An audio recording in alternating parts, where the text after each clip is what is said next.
Cuba's cigars are considered among the best in the world.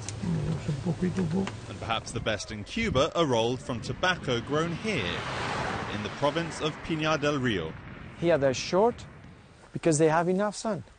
Ivan Rodriguez Ramirez has spent the past 7 years working for a family called Robina, which has spent the past 170 years working the land here. Is this farm a typical tobacco farm in Cuba? This is unique.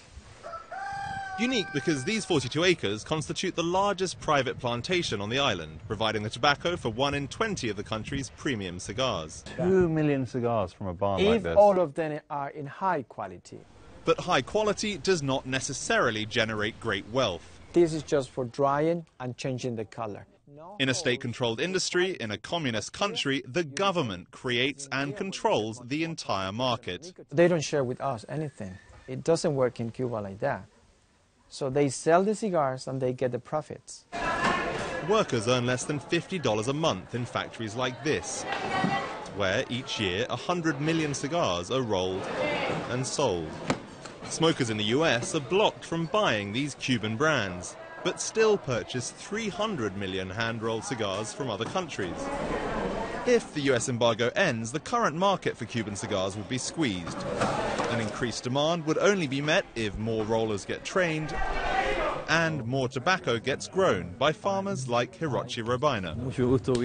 He's the 5th generation of his family to enter the business. I need a cigar. We'll get you hooked up right away. But on a recent visit to New York, Oh, great, man. Cuba's best-known tobacco grower was marketing a new high-priced cigar It's the best cigar I've smoked in years. made of tobacco grown in Nicaragua.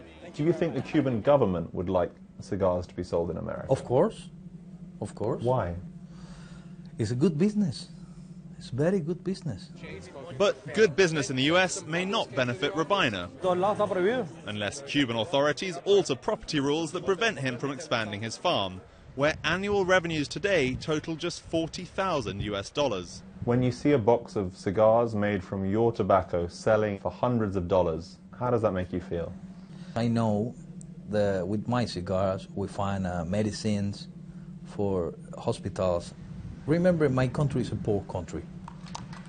I know in another place we can make more money, but I live in Cuba and I love my country. I try to help my peoples also. Rich sentiments and poor profits are common in a country where state-controlled commerce remains as certain for its citizens as taxes are for most Americans.